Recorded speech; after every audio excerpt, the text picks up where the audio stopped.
How's it going, guys? It is Blake here from the avidentries.com, bringing you yet another part in Shadows Before Dawn. Like I said, I'm going to be sort of doing these every single day this week, so yeah, this is going to be tool number 17. Hopefully you guys checked out tool number 16 yesterday. If not, definitely go check that out. It's a bit of a long one, but it was definitely one of the more interesting ones. I'm running a little low on time this evening, so I'm going to try and speed through this one a little bit. It's not too long, so it shouldn't take me that long. But anyway, we're on tool number 17. Pretty important one, I think. Learning to say no. So first section, selfishness or self-love. The definition of self-love sounds pretty straightforward. Self-love is a deep devotion or affection for yourself. Devotion and affection are what we hope for in a marriage, and when we feel those things toward the individual we stand in front of at the altar when we say, "Until death do us part." But what devotion and affection for the person you committed to first? But what about the devotion and affection you for the person you committed to first? What about the person who is going to be with you until the end of your life, beyond a shadow of a doubt? What about you? You committed to your own identity upon coming into this life. In the end, the only person who will always be there for you is you. So you should be the number one priority. You are the love of your life, even if sometimes you don't know it yet. Now let's contrast that self-love with the selfishness, because the two words are often used in the same discussion. Selfishness is defined as a concern only for one's own welfare, benefit, and interest, regardless of the impact on others. Selfishness is not a natural state. It occurs only when a person is focused on and convinced of the lack in his or her life. We often confuse self-love and selfishness, but there is a big difference between the two. Selfishness is created when those who don't know how to love themselves and meet their own needs feel a sense of internal deprivation and then spend their lives trying to fill in that hole externally. People who are considered selfish and people who are considered selfless are both coming from the same mentality of lack.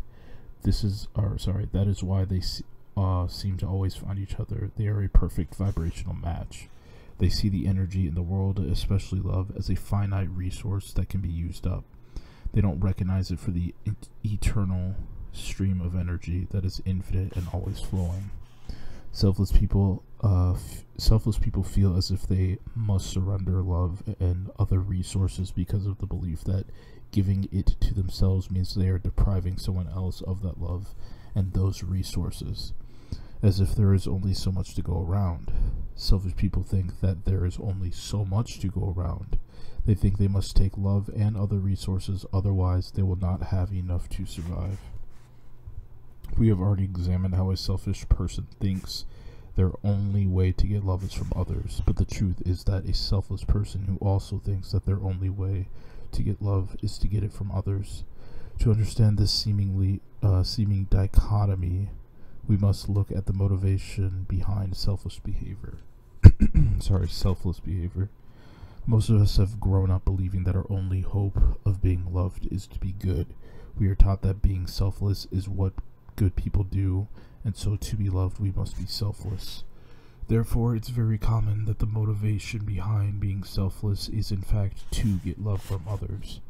Most people who are seen as selfless are in fact those who have spent their lives feeding off of love in the form of external approval. Just like selfish people, they also take their love from others. But it doesn't work to take love from other people, no matter how you go about doing it, because you don't control how much love you actually get. So we always feel as if there is not enough. Thinking this way, we believe that we never have enough of it. It's only when we start giving ourselves the love we need that we have enough.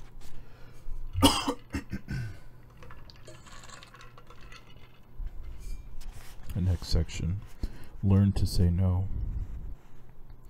When we have deprived ourselves of self-love in the attempt to avoid being selfish, we often develop the inability to say no.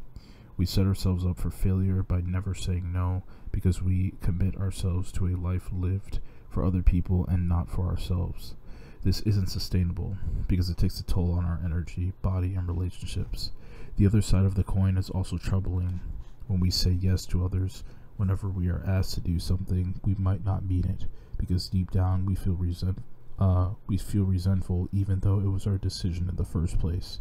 We suppress those feelings of resentment, but emotions like resentment are energy, and energy has to go somewhere. So it does. Those negative feelings express themselves through your body and begin to corrode the bond between you and the people in your life.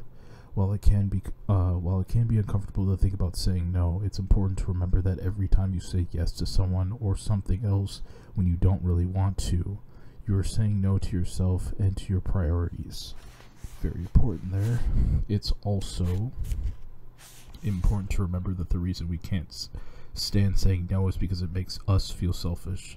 But the very reason we are saying yes is the result of a self-concerned desire, the desire to be loved. Isn't that interesting? We are really saying yes to others for ourselves and not for them. The problem is that it doesn't work well, because yet again, we are not in control of how much love we actually get from others when we say yes to them. We keep extending energy toward things when we have no energy to keep extending. This is a recipe for burnout. If you want to learn how to say no, begin by figuring out what your priorities are. You will not know what to say no to until you figure out what you actually want to say yes to. Make a list of priorities. Think about what makes you the happiest and what you want to give your attention to in your life right now. Some examples that could go on this list are my health, spirituality, my marriage, my children, earning money, making time for myself every week, exercise, going to school, home repairs, and so on. Once you've compiled this list, pick your top 3 priorities on top of that list. In the number 1 spot, write take care of myself and allow myself to be happy. No matter what you picked, you will not be able to do any of it if you do not take care of yourself first. You can't take care of other people or perform tasks if you burn out. As you review the list, can you see how your life may need to be reorganized? For the next week, make a commitment to not say yes or commit yourself to anything that isn't on your priority list. Once you've compiled a priority list, make a list of everything you would like to say no to.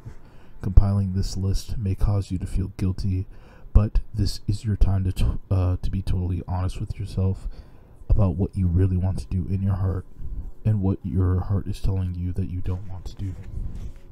If you could say no to someone or something with absolute surety, if that's a word, I guess, that there would be no negative consequences, who or what would you say no to? Is there a commitment you've made that you want to cancel? Is there a project you want to give up?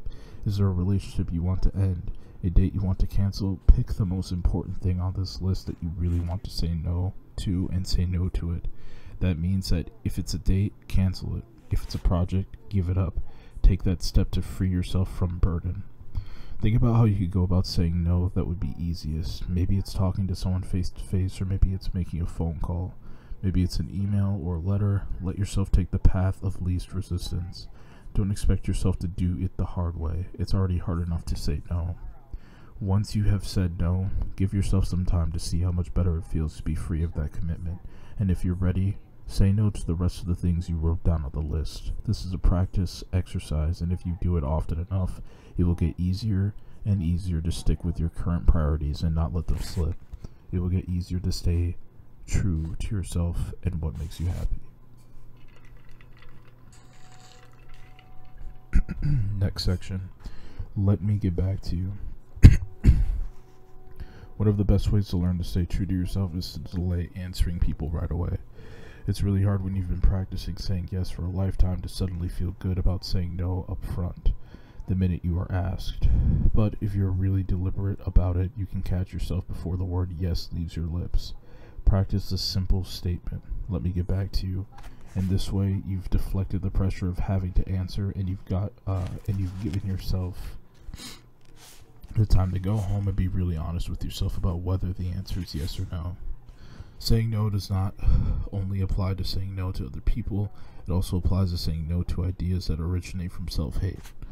When we are operating from self-hate, we feel the need to do something to deserve the love and relationships in our lives. We feel the need to justify why someone is or should remain in a relationship with us. It's as if doing things for other people becomes our insurance policy for love. Because of this, we develop a habit of self-sacrifice. Often no one in our lives is even asking us to sacrifice ourselves. We simply volunteer to do it. We fall into the role of martyr by committing to things that we know in our heart we don't actually want to do, without even being asked to do them. For example, we know we don't have time to add one more project to our already full schedule, but we offer to do the project anyway. Or we know it doesn't feel good to offer someone this opportunity to live with us, but we offer the person a place to stay anyway, even though they did not expect or even ask to stay with us. When we do this, we feel the temporary high of self-esteem because we feel like we are a good person. But this feeling quickly gives way to a feeling of dread. We feel put upon by the person when they didn't even put anything upon us. We did it to ourselves. We threw ourselves under the bus, so to speak. Why would we sabotage ourselves in this way? We do it for 4 main reasons. The first reason is that we want to prevent ourselves from experiencing the pain of watching other people experience pain. The second reason is that we want to do what we believe is right. The third reason is to avoid feeling guilty or selfish. And the fourth reason is to maintain a connection with other people to prevent them from abandoning us. But ultimately what we are doing is meeting the needs of others at the expense of our own needs. On the surface, we often appear content to self-sacrifice, when underneath we feel a deep sense of emotional deprivation, which leads to anger and resentment toward the object of our sacrifice. It's important for those of us who self-sacrifice to become aware of our own emotional deprivation. It's important that we discover what our emotional needs are and express our feelings overtly about our unmet needs. It's also important that we learn to take an active role in meeting our own unmet needs directly instead of trying to use our self-sacrificing behavior as an attempt to gain worth, seek approval and recognition, or prevent people from leaving us. Ending the cycle of self-sacrifice can be hard to do, especially given the fact that we live in a society that places high cultural and religious value on self-sacrifice. But it's doable, and it begins with the realization that our self-sacrifice does not originate from the pure joy we experience when helping someone. Instead, it's a byproduct of our own internal deprivation. Thought I had to sneeze. If we can set an intention to wait when we feel the immediate momentary urge to offer help, the mud of our schemata will settle. We can say no to our momentary urge to self-sacrifice. Then, from a space of clarity, we can ask ourselves whether what we are about to do is self-sacrificing or something we genuinely want to do because it makes us happy to do it. We can ask ourselves what we feel needy of. Ask yourself, what is it that I was trying to get as a result of the self-sacrifice I was about to commit? When you find the answer, you can ask yourself the more important question: how can I give that to myself? And that is the end of tool number 17, learning to say no. So this is probably a very important one. I would probably put this in top 3 for thus far. I would put this in the top 3 of tools for sure that I think everybody should take to heart. I think learning to say no can be a really difficult thing for people who are, who especially were raised in a way where you are guilt-tripped a lot into saying yes to everything, and it just sort of becomes a habit, and it just becomes a part of you in a way to just say yes to everything, because you're basically gassed into believing saying yes is the right thing to do, and just self-sacrifice is the utmost best thing you could ever do, and all this other foolishness. So yeah, I definitely think this tool is extremely helpful. I wish I could reflect on it more, but like I said, I'm kind of short on time this evening. It's actually 5 a.m. so I should be saying this morning, so I'm gonna leave off there. But later this evening, or yeah, later tonight, I'll be doing tool number 18, which is, ooh, that is a long one. Yeah, so I'm gonna have to start a little bit earlier for sure, so I can knock that one out. But yeah, that'll be up next, so stay tuned for that one. If you guys enjoyed this one, Drop a like and comment if you want. Let me know what you thought of the tool, and I'll catch you guys in the next one. Take care.